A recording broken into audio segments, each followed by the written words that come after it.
இன்னைக்கு திரை விமர்சனம் நிகழ்ச்சியில அடுத்து நம்ம பார்க்க போற திரைப்படம் ஃபீனிக்ஸ். விஜய் சேதுபதியோட மகன் ஹீரோவா அறிமுகமாகி இருக்கிற திரைப்படம். பொதுவா சினிமாவில் எடுத்துக்கிட்டா அப்பா இயக்குனரா இருந்தா படம் ஆரம்பிக்கிறதுக்கு முன்னாடி ஒரு அறிமுகம் கொடுத்து தன்னுடைய மகனை ரசிகர்களுக்கு அறிமுகப்படுத்தி வைப்பாரு. அப்பா பெரிய ஹீரோவா இருந்தா மகன் அறிமுகமாகிற படத்துல மாசா ஒரு என்ட்ரி கொடுப்பாரு. அப்படி இல்லைனா ஒரு பாடல் காட்சியில மகனோட தோன்றுவாரு. இது எல்லாமே அப்பா தன்னுடைய மகனுக்காக பண்றது. ஆனா இந்த படத்துல அந்த நடிகரோ உன் வாழ்க்கை உன் கையில, என் வாழ்க்கை என் கையில அப்படின்னு போயிட்டே இருந்துட்டாரு போல அவருடைய வேலையை பார்க்க. ஏகே பிரேவ்மேன் பிக்சர்ஸ் சார்பா ராஜலக்ஷ்மி அனலரசு ப்ரொடியூஸ் பண்ணியிருக்கிற இந்த படத்துல சூர்யா, வரலட்சுமி, சம்பத், தேவதர்ஷினி, முத்துக்குமார், திலீபன், அஜய் கோஷ், ஹரிஷ் உத்தமன், மூனா ரமேஷ், அபிநக்ஷத்ரா, வர்ஷா, நவீன், ரிஷி, நந்தா சரவணன், முருகதாஸ், விக்னேஷ், ஸ்ரீஜித் ரவி, ஆடுகளம் நரேன் இவங்கெல்லாம் இந்த படத்தில் நடிச்சிருக்காங்க. ஷாம் சிஎஸ் மியூசிக் பண்ணியிருக்கிற இந்த படத்துக்கு ஆர் வேல்ராஜ் சினிமோட்டோகிராஃபி பண்ணியிருக்காரு. இந்த மூவியை டைரக்ட் பண்ணியிருக்காரு அனல் அரசு. சூர்யா சேதுபதி அண்ணனை கொலை செய்த எம்எல்ஏவை பொதுமக்கள் முன்னிலையில பட்ட பகல்ல வெட்டி கொலை பண்றாரு. இந்த கொலை குற்றத்துக்காக போலீஸ் அவரை அரெஸ்ட் பண்ணி சிறுவர் சீர்திருத்த பள்ளி, அதாவது அரசு கூர்நோக்கு இல்லத்துல அடைக்குது. காரணம் அவருக்கு வயது 17.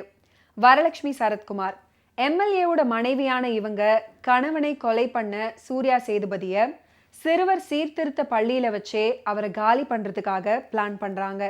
அவங்களோட அந்த திட்டத்தை தகர்த்தெறிகிறாரு சூர்யா சேதுபதி. சிறுவன் தானே அப்படின்னு நினைச்ச சூர்யா சேதுபதியோட அதிரடியை பார்த்து மிரண்டு போறாங்க வில்லன் கோஷ்டியினர். இப்படி இருந்தாலும் அவரை கொலை பண்றதுக்கான முயற்சியை அடுத்தடுத்து அரங்கேற்றம் பண்ணிட்டே இருக்காங்க. அதுல இருந்து சூர்யா சேதுபதி எப்படி தப்பிச்சு தன்னை வீடானாக நிரூபிக்கிறாரு அப்படின்றது தான் இந்த படத்தோட மீதி கதை. படத்தோட இயக்குனர் அனல் அரசு அப்படின்றதுனால ஒரு பழிவாங்கும் கதையை எடுத்துக்கிட்டு ஆக்ஷனுக்கு முக்கியத்துவம் கொடுத்திருக்காரு. குறிப்பா வட சென்னை பின்னணி, சண்டை, துரத்தல், ரத்தம், கொலை, அண்ணன் தம்பி பாசம், மார்ஷல் ஆர்ட்ஸ், போட்டி, காதல், பழிவாங்குதல், அரசியல் அப்படின்னு திரைக்கதையை உருவாக்கி படத்தை கொடுத்திருக்காரு இந்த படத்தோட இயக்குனர். ஹீரோவா அறிமுகமாகி இருக்காரு விஜய் சேதுபதியோட மகன் சூர்யா. 17 வயது சிறுவன் கதாபாத்திரத்துக்கு துருதுருப்போடும் கோபத்தோடும் இந்த கேரக்டருக்கு அவர் தன்னை பொருத்தி கொள்கிறார். அதே சமயம் கொஞ்சம் நடிக்கவும் செய்திருக்காரு. குறிப்பா சொல்லணும்னா அண்ணனோட கொலைக்கு பழி தீர்க்கிறதுக்காக காட்டுற அதிரடி, ஆயுதத்தோடு வர 5 பேரை ஒரே ஆளா அடிச்சு துவம்சம் பண்றது, சில சமயங்கள்ல தன்னுடைய தந்தை மாதிரி அதிகம் பேசாம அளவா நடிச்சு பார்க்குறவங்களோட கவனத்தை ஈர்க்க முயற்சி பண்ணியிருக்காரு. என்ன அதை பார்க்குற உங்களை பார்த்தாதான் ரொம்ப பாவமா இருக்கு.